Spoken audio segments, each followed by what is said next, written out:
இலங்கை மக்களுக்கு தேவையான உதவிகளை செய்வதற்கு ஈரான் தயாராக இருக்கிறது. மிக முக்கியமாக எரிபொருட்களை வழங்குவதற்கு ஈரான் தயாராக இருக்கிறது. இலங்கை அரசு கேட்டுக்கொள்ளுமாக இருந்தால் எரிபொருட்களை நாங்கள் வழங்குவதற்கு தயாராக இருக்கின்றோம். இலங்கை மக்கள் கஷ்டப்படுவதை நாங்கள் விரும்பவில்லை. இப்படி சொல்லிக்கிறதாருன்னு பார்த்தீங்கன்னு சொன்னால், இலங்கைக்கான ஈரானிய தூதுவர், கொழும்பில் இருக்கிற ஈரானிய தூதுவர் தான் இந்த ஒரு கருத்தொன்றை சொல்லியிருக்கிறார். அவருடைய பேர் அலிரேசா டெல்கோஸ். இப்போ நீங்கள் படத்தில் பார்க்குற இவர் தான் இன்றைக்கு திங்கட்கிழமை 23ஆம் தேதி கொழும்பில் இருக்கிற எம்பசியில், ஈரானிய எம்பசியில் ஒரு பத்திரிகையாளர் சந்திப்பொன்றை நடத்தி தான் இந்த விவரங்களோடு சேர்த்து இன்னும் பல முக்கியமான தகவல்களை அவர் சொல்லியிருக்கிறார். என்ன எல்லாம் சொல்லியிருக்கிறார் என்பதை விரிவாக பார்க்கலாம். முதலாவது இலங்கைக்கு நன்றி சொல்லியிருக்கின்றார். அதாவது இந்த ஐரிஷ் டெனா கப்பல் தாக்கப்பட்ட போது அதில் காயமடைந்தவர்களை காப்பாற்றி கொண்டு சிகிச்சை கொடுத்ததாக இருக்கலாம், அல்லது உயிரிழந்தவர்களை மீட்டெடுத்து கொண்டு கொழும்பில் வச்சிருந்து பிறகு அதை ஈரானுக்கு ஒப்படைத்ததாக இருக்கலாம்.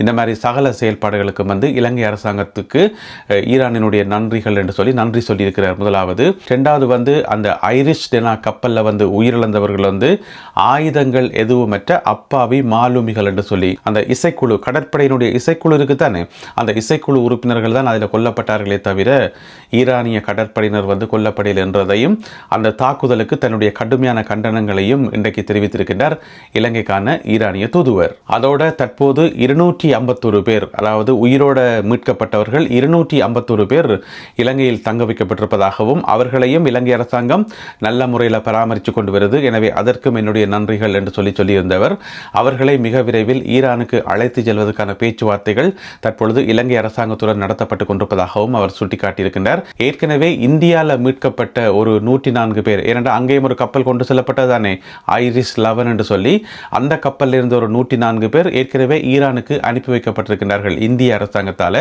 ஆனால் இங்கே 251 பேர் இருக்கிறார்கள். எனவே இவர்களையும் மிக விரைவில் ஈரானுக்கு அனுப்பி வைப்பதற்கான பேச்சுவார்த்தைகள் இடம்பெறுவதாகவும் ஈரானிய தூதுவர் அலிரேசா அவர்கள் குறிப்பிட்டிருக்கின்றார். அதைவிட முக்கியமான இன்னும் ஒரு கருத்து ஹோர்முஸ் நீரிணை மூடப்பட்டிருக்கிறது. உங்கள் எல்லாருக்குமே தெரியும்.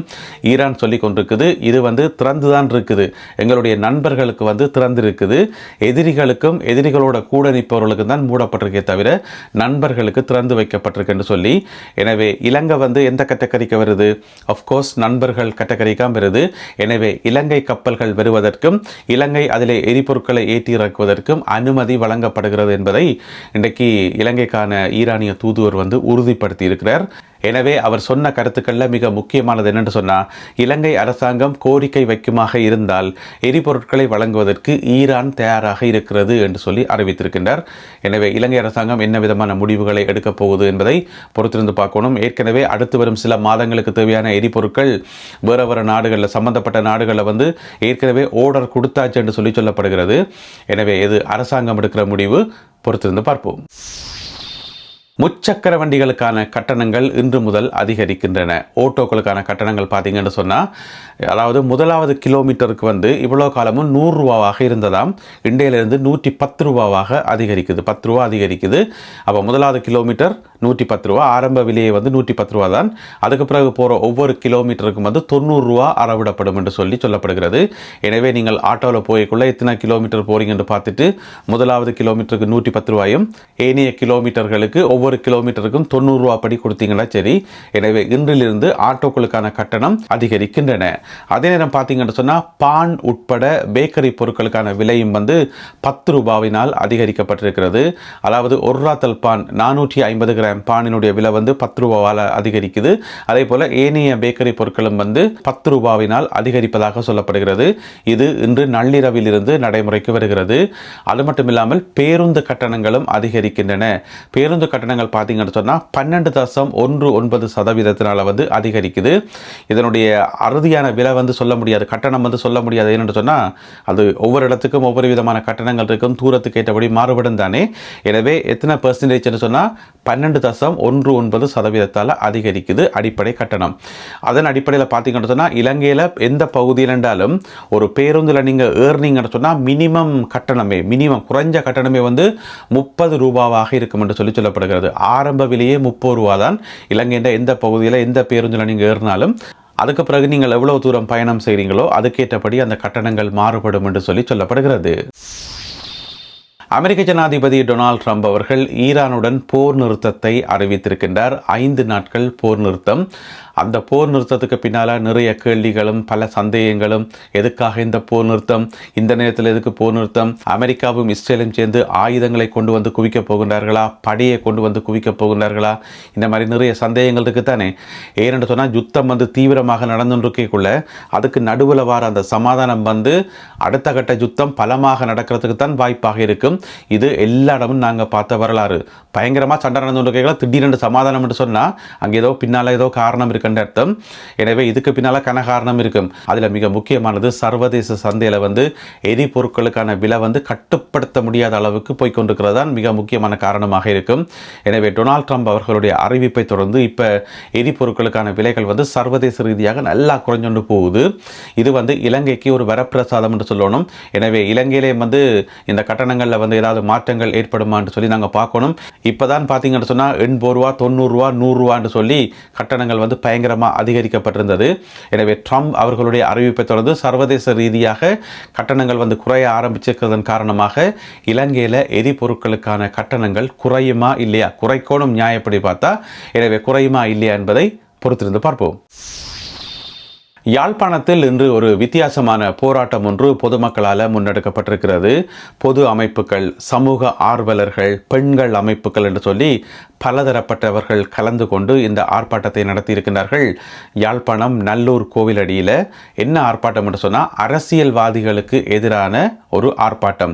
ஏனென்றால் அரசியல்வாதிகள் கதைக்கிற கதை சரியில்லை, பாவிக்கிற சொற்கள் சரியில்லை, அவர்கள் கதைக்கிறதே பிள்ளையா இருக்குது. பிரதேசவாதம் கதைக்கினம், இனவாதம் கதைக்கினம், மதவாதம் கதைக்கினம், வாயை திறந்தாலே பக்கத்தில் நிற்க முடியலை, காது கொடுத்து கேட்க முடியலை என்று சொல்லி இந்த மக்கள் போராட்டம் நடத்தியிருக்கிறார்கள். பொதுவாக அரசியல்வாதிகள் மக்களை வழி நடத்தணும், மக்களுக்கு நல்ல புத்திமதிகளை சொல்லி மக்களை வழி நடத்துறது தான் அரசியல்வாதிகளோட வேலை. ஒரு அரசியல் தலைவர் என்று சொன்னால் அவரை பார்த்து மக்கள் இன்ஸ்பயர் ஆகி, ஓஹோ இந்த தலைவர் நல்லா இருக்காரே, இவரை பேரி நாங்களும் வரணும், எதிர்காலத்தில் நானும் அப்படி ஒன்று வரணும் என்று சொல்லி அப்படி இன்ஸ்பயர் ஆகி ஆசைப்பட்டு அந்த தலைவருடைய படத்துக்கு வீட்டு சுவரில் ஒட்டி வைக்கிறதுல இருந்து இந்த மாதிரி அந்த தலைவரை பின்பற்றணும். அதுதான் ஒரு கட்சியினுடைய தலைவர் அல்லது ஒரு பாராளுமன்ற உறுப்பினர், ஒரு அமைச்சர், இந்த மாதிரி இருக்கிறார்கள். ஆனால் இலங்கையில் அது தலைகளாக இருக்கிறபடியால் பொதுமக்கள் வீதிக்கு இறங்கி போராட வேண்டியா போயிட்டுது. ஒழுங்கா கதையுங்கோ, இனவாதம் கதைக்காதீங்கோ, பிரதேசவாதம் கதைக்காதீங்கோ. இலங்கையே ஒரு சின்ன நாடு, இருக்கிறதே ஒரு 4 இனம்தான். இதுக்குள்ள ஒற்றுமையாக சந்தோஷமாக நிம்மதியாக இருக்கிறத விட்டுட்டு ஏற்கனவே அங்கால நிறைய பிரச்சனைகள், பொருளாதார பிரச்சனைகள், இந்த சர்வதேச பிரச்சனைகள் சொல்லி 1000 பிரச்சனைகள் இருக்குது. அந்த பிரச்சனைகளால் மக்கள் நொந்து நூலாகி போய் இருக்கும்போது இந்த அரசியல்வாதிகளோட டார்ச்சர் தாங்க முடியலை என்று சொல்லி இன்றைக்கு மக்கள் போராட்டம் நடத்தியிருக்கிறார்கள். எனவே அரசியல்வாதிகள் தயவு செய்து சிந்திச்சு கதையுங்கோ, வார்த்தைகளை ஒழுங்கா விடுங்கோ. உங்களை பார்த்தா 4 பேர் ஆசைப்படணும், பின்பற்றணும், அருவருப்பு வரக்கூடாது என்று சொல்லி இந்த மக்கள் போராட்டம் நடத்தியிருக்கிறார்கள். உங்களுக்கு ஞாபகம் இருக்கும் நினைக்கிறேன், கிட்டடியில் பாராளுமன்றம் இருக்குது தானே, பாராளுமன்றத்தில் இருக்கக்கூடிய பெண் பாராளுமன்ற உறுப்பினர்கள் இருக்கிறது தானே, அவைக்கு ஒரு சின்ன ஒரு அசோசியேஷன் மாதிரி ஒன்று இருக்காம், ஒரு சங்கம் மாதிரி ஒன்று இருக்காம்.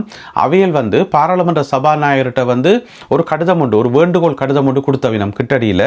அதில் என்ன சொல்லப்பட்டிருந்தேன்னு சொன்னால், ஆண் பாராளுமன்ற உறுப்பினர்கள் பாராளுமன்றத்தில் உரையாற்றும் போது எங்களால் பாராளுமன்றத்திலே இருக்க முடியலை, முன்னுக்கு பெண் பாராளுமன்ற உறுப்பினர்கள் இருக்கணும் என்றது எல்லாத்தையும் மறந்து போட்டு கண்டபடியெல்லாம் காய்ச்சி கொண்டிருக்கணும், எங்களால் தாங்க முடியலை என்று சொல்லி ஒரு கடிதம் எழுதி கூட சபாநாயகர்கிட்ட கொடுத்தார்கள். அதுக்கென்று சொல்லி ஒரு சட்டம் ஒன்று இருக்காம், அதாவது பெண் பாராளுமன்ற உறுப்பினர்களுடைய உரிமைகளை பாதுகாக்கிறதுக்கு சட்டம் ஏதோ இருக்காம்.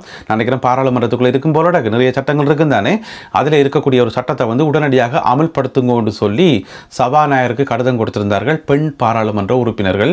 எனவே பெண் பாராளுமன்ற உறுப்பினர்களுக்கு பாராளுமன்றத்துக்குள்ளேயும் நிம்மதி இல்லை, நாட்டு மக்களுக்கு வெளியிலே நிம்மதி இல்லை என்று சொன்னால் என்ன செய்கிறது? இத்தனைக்கும் காரணம் அரசியல்வாதிகள் என்று சொல்லி இந்த ஒரு போராட்டம், இந்த ஒரு ஆர்ப்பாட்டம் இன்றைக்கு முன்னெடுக்கப்பட்டிருக்கிறது. இனிமேலும் ஒரு அரசியல்வாதிக்கு வாக்களிக்காக முதல் 1க்கு 100 தடவை இல்லை, 1க்கு 1000 தடவை யோசிச்சு தான் நீ வாக்களிக்கணும். ஓம் தானே. நல்லது அன்பான உறவுகளை, இத்துடன் இன்றைய செய்திகளும் தகவல்களும் நிறைவு பெறுகின்றன. இந்த காணொலியில் பகிர்ந்து கொள்ளப்பட்ட செய்திகள் தொடர்பான உங்களுடைய கருத்துக்களை மறக்காமல் கீழே எழுதுங்கள். மீண்டும் சந்திப்போம். நன்றி, வணக்கம்.